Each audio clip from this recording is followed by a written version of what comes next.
In the trailer, you can see an elevator full of blood. That's Yeah. feels like a Shining. Yes.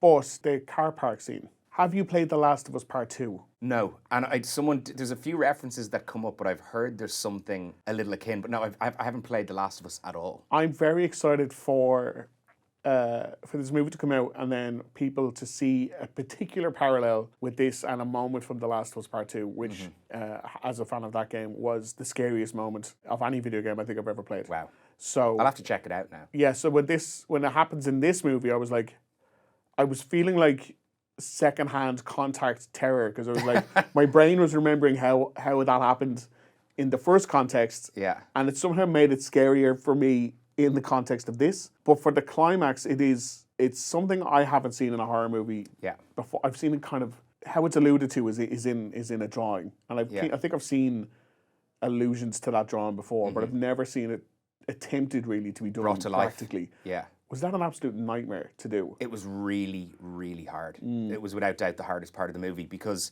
as we were approaching that part of the film, we had this COVID lockdown. I think I mentioned a little bit before. So we were 8 days, we were a 63-day shoot. We had 8 days to go and we got shut down for 2 months.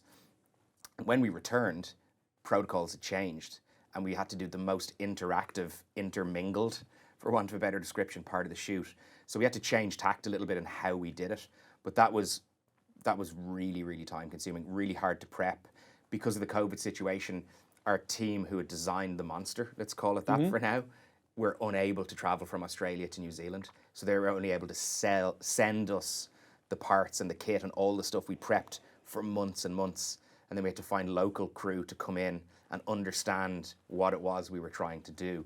So it was really, really challenging, really, really challenging. It was something that was on the agenda from day one of prep and was never really off the agenda. And then just trying to find a way to make it work. But every shot is bespoke. That's actually an interesting thing about the movie overall. There was never one size fits all solution to an effect or to a moment. There was every time, even with some of the kills and the stabbings and the action, we'd have to have like 5 or 6 different rigs because I like to shoot lots of different angles and different perspectives on things. There was never a single fix, and especially with the monster that emerges at the end of the movie, that required so many different, from motion control cameras to puppetry to stunt people to the cast themselves to literally like Mission Impossible style fake faces to put on stunt people so they'd look. It was yeah. I wouldn't say I wouldn't like to do it again, but it was a serious undertaking. Yeah, you can take a little break before doing that exact sequence again. But if it helps, it paid off massively. Excellent. I was very upset watching it. I'm glad. That's my job, is to upset people.